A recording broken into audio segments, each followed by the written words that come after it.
கால்நடைகளுக்காக மருத்துவமனை, அந்த மருத்துவமனை 24 மணி நேரம் வேலை செய்யணும் அப்படின்னு நீங்க நீண்ட நாளாக வைத்திருக்க கோரிக்கை அடுத்த முறை நம்முடைய முதலமைச்சர் அவர்கள் ஆட்சி பொறுப்பிற்கு வந்து அதுவும் நிறைவேற்றி தரப்படும்.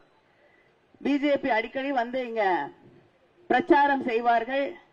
செய்யக்கூடிய நேரத்தில் நாங்க இந்த திட்டம் கொண்டு வந்தோம், அந்த திட்டம் கொண்டு வந்தோம் அப்படின்னு சொல்லி பிரதமருடைய படத்தை எல்லாத்திலையும் ஓட்டுவாங்க.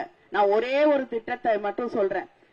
பிரதமருடைய வீட்டு வசதி திட்டம், அதுக்கும் நமக்கு வாயில வராத பேர் தான் வைப்பாங்க.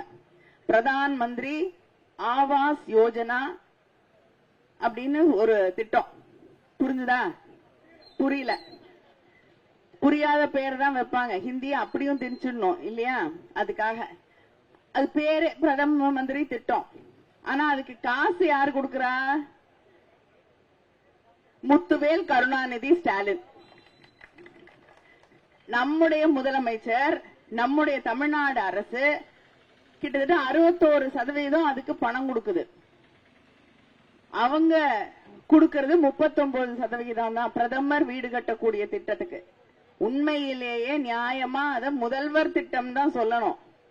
ஆனா அவங்க ஸ்டிக்கரை கொண்டு வந்து நம்ம 61% கொடுக்கக்கூடிய திட்டத்துல ஒட்டிட்டு போறாங்க. இதுதான் பிஜேபி என்பதை நீங்கள் புரிந்து கொள்ள வேண்டும். இந்த பகுதியிலே இருக்கக்கூடிய மக்கள் தெளிவாக இந்த நம்ம கொண்டு வர திட்டம், நம்ம காசு கொடுக்கிற திட்டம், இதுக்கெல்லாம் அவங்க பேர் வாங்கிட்டு போறதை புரிந்து கொண்டு நீங்கள் இந்த தேர்தலிலே வாக்களிக்க வேண்டும். மக்களுக்காக கொண்டு வரப்பட்ட 100 நாள் வேலையை கூட இன்னைக்கு பிஜேபி நிறுத்தி விடுவதற்கு சட்டம் கொண்டு வந்திருக்கு. யாருக்காவது 100 நாள் வேலை கிடைக்குதா பிஜேபி ஆட்சிக்கு வந்த பிறகு? இல்ல. சம்பளமும் ஏற மாட்டேங்குது. மோடி அதுக்கு கொடுக்க வேண்டிய நிதியை நிறுத்திட்டாரு. வேலையே கிடையாது, நிறுத்திட்டாரு. வராங்கல்ல பிஜேபியில ஓட்டு கேட்கறதுக்கு, கேளுங்க. 100 நாள் திட்டத்துக்கு ஏன் பணம் கொடுக்க மாட்டேங்கிறீங்க அப்படின்னு தயவு செய்து கேளுங்க.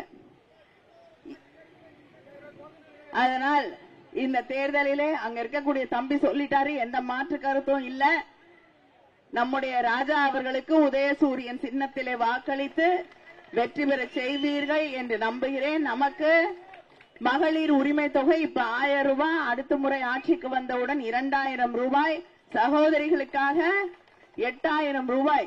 உங்க வேலை சுமையை குறைப்பதற்காக 8000 ரூபாய் கூப்பன் கொடுக்க போறாரு நம்முடைய முதலமைச்சர். உங்களுக்கு எது வேலை கஷ்டமா இருக்கும்? வாஷிங் மிஷின் வாங்கி துணி துவைக்கிற வேலை கஷ்டமா இருந்தா அந்த வேலையை கம்மி பண்ணிக்கலாம். ஃப்ரிட்ஜ் வேணும்னா ஃப்ரிட்ஜ் வாங்கிக்கலாம், கிரைண்டர் வேணும்னா கிரைண்டர் வாங்கிக்கலாம். உங்களுக்கு எது தேவையோ அந்த 8000 ரூபாய் கூப்பனை கொடுத்து நீங்கள் வாங்கிக் கொள்ளலாம். அந்த திட்டத்தை விரைவிலே உங்களுக்காக செய்து தருவதற்கு மறுபடியும் எங்களுக்கு ஒரு வாய்ப்பை நீங்கள் வழங்க வேண்டும் என்று உங்களை எல்லாம் வேண்டி கேட்டுக்கொள்கிறேன். மறவாதீர்கள், உங்கள் சின்னம், உங்களுடைய வேட்பாளர். நன்றி, வணக்கம்.